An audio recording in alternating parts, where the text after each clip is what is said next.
ছাত্র জনতার অভ্যুত্থানে ক্ষমতাচ্যুত প্রধানমন্ত্রী শেখ হাসিনার একটি বক্তব্য সামাজিক যোগাযোগ মাধ্যমে ভাইরাল হয়েছে।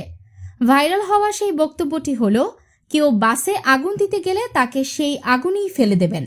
এছাড়া ভাইরাল হওয়া আরেকটি ভিডিওতে ক্ষমতাচ্যুত সাবেক এই প্রধানমন্ত্রীকে বলতে শোনা যায়, আপনাদের কাছে আমার অনুরোধ থাকবে, কেউ যদি এভাবে গাড়িতে আগুন ও মানুষের জীবনে আগুন ধরাতে চেষ্টা করে, ওই হাত ওই আগুনে পুড়িয়ে দেবেন। যেই হাসিনা আগুন সন্ত্রাসের বিপক্ষে জোরালো বক্তব্য দিয়েছেন, এখন তার দলই আগুন সন্ত্রাস করছে। গত কয়েকদিন ধরে ঢাকাসহ বিভিন্ন স্থানে বাসে আগুন দিচ্ছে ফ্যাসিবাদী দল আওয়ামী লীগ। তাই হাসিনার সেই বক্তব্য নিয়ে সামাজিক যোগাযোগ মাধ্যমে ট্রল করছেন ব্যবহারকারীরা। প্রসঙ্গত 2023 সালের 12 নভেম্বর রাজধানীর বঙ্গবন্ধু আন্তর্জাতিক সম্মেলন কেন্দ্রে জেল হত্যা দিবস উপলক্ষে বাংলাদেশ আওয়ামী লীগ আয়োজিত স্মরণ সভায় ওই কথা বলেন তিনি। ওই দিন আওয়ামী লীগ ও সহযোগী সব সংগঠনের নেতাকর্মীদের উদ্দেশ্যে শেখ হাসিনা বলেন, অবরোধ আর অগ্নি সন্ত্রাস করে আর যেন একটাও পার না পায়।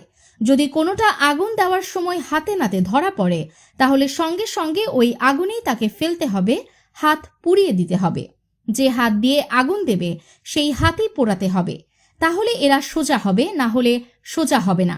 কারণ যে যেমন তার সঙ্গে তেমনই করতে হবে। তিনি আরও বলেন, অগ্নি সন্ত্রাসীদের বিরুদ্ধে প্রত্যেক এলাকায় প্রতিরোধ গড়ে তুলতে হবে।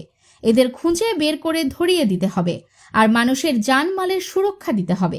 এটাই আওয়ামী লীগের দায়িত্ব। আমাদের আর কোনো কিছু নেই, আমাদের কোনো মুরব্বি নেই।